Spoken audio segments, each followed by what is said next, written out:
इस वीडियो के माध्यम से हम जानेंगे वृद्धि और विकास में अंतर। यह प्रश्न BEd first year paper second के विषय अधिगम एवं विकास का मनोविज्ञान का प्रश्न है, जो आपके एग्ज़ाम में 8 अंकों का पूछा जाता है, जो आपके एग्ज़ाम के लिए बहुत ही महत्वपूर्ण प्रश्न है।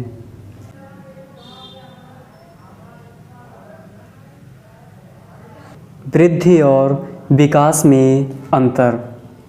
पहले हम वृद्धि के बारे में जानेंगे, फिर उसके बाद हम विकास के बारे में आसान शब्दों में जानने का प्रयास करेंगे।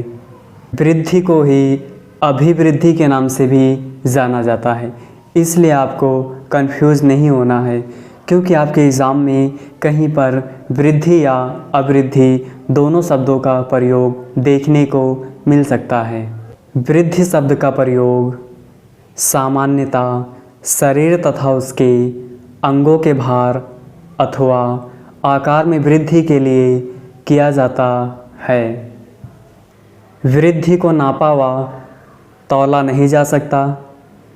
वृद्धि अमूर्त होती है, अर्थात वृद्धि को देखा जा सकता है।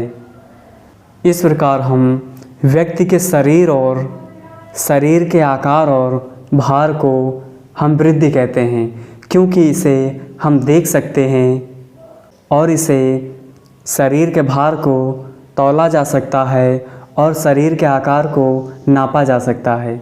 यह वृद्धि होती है।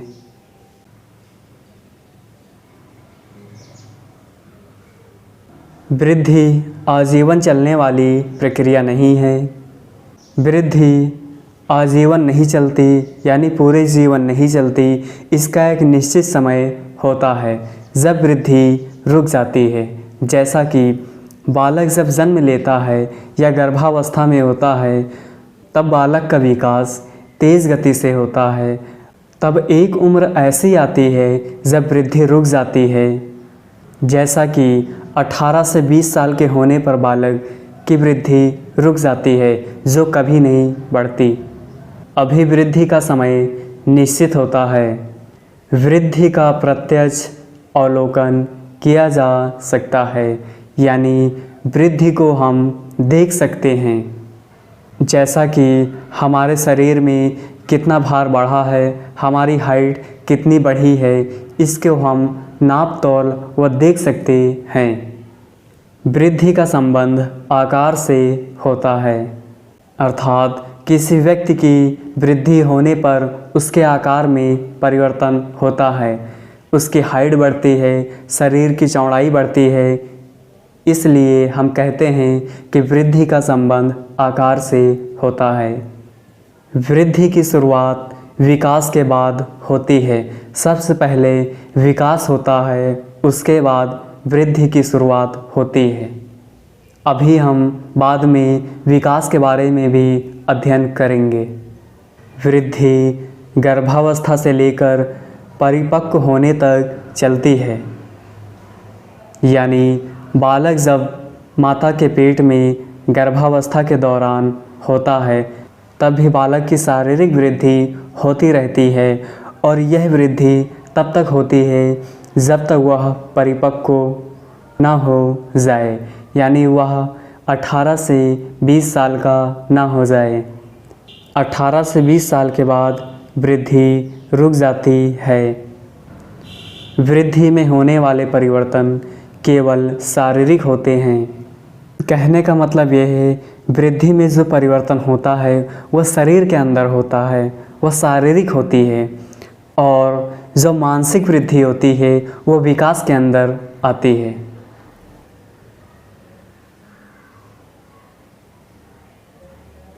वृद्धि विकास का ही एक घटक है, जो शरीर के विभिन्न अंगों में विभिन्न अवस्थाओं के दौरान एक निश्चित गति से होती है, और एक निश्चित समय आने के बाद वृद्धि जाती है।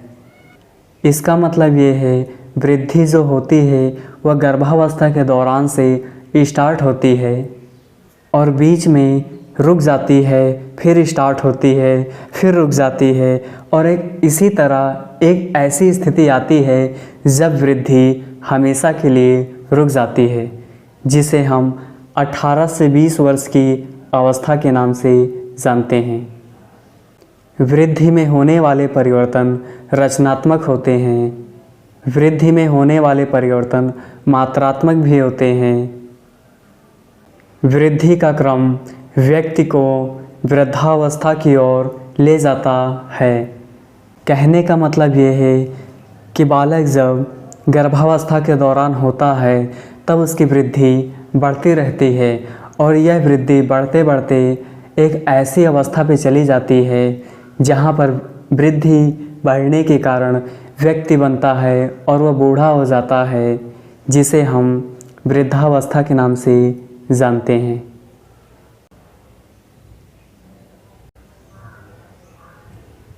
हमने जाना है वृद्धि के बारे में, अब हम जानेंगे विकास के बारे में। विकास शब्द का प्रयोग मानसिक वृद्धि तथा उम्र के लिए किया जाता है।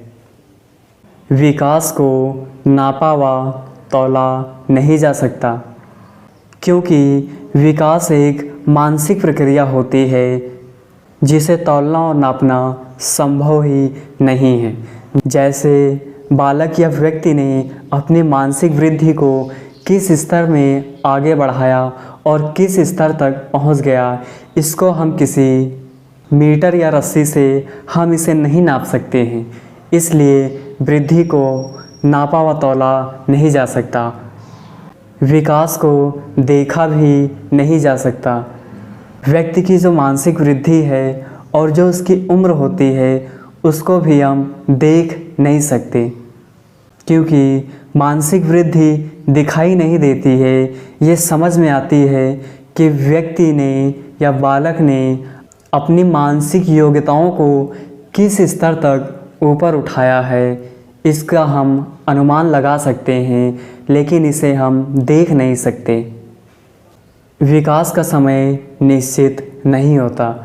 जब व्यक्ति का विकास होता है उसका समय निश्चित नहीं होता, क्योंकि व्यक्ति जन्म से मृत्यु तक अपना विकास करता रहता है और यह विकास तभी रुकता है जब व्यक्ति की मृत्यु हो जाती है।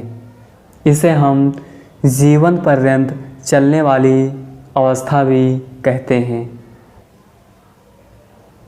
विकास जन्म से मृत्यु तक चलने वाली प्रक्रिया है। विकास जो होता है वो जन्म से लेकर मृत्यु तक चलता रहता है और विकास कभी रुकता नहीं। ये हमारी मृत्यु के बाद स्वयं ही रुक जाता है।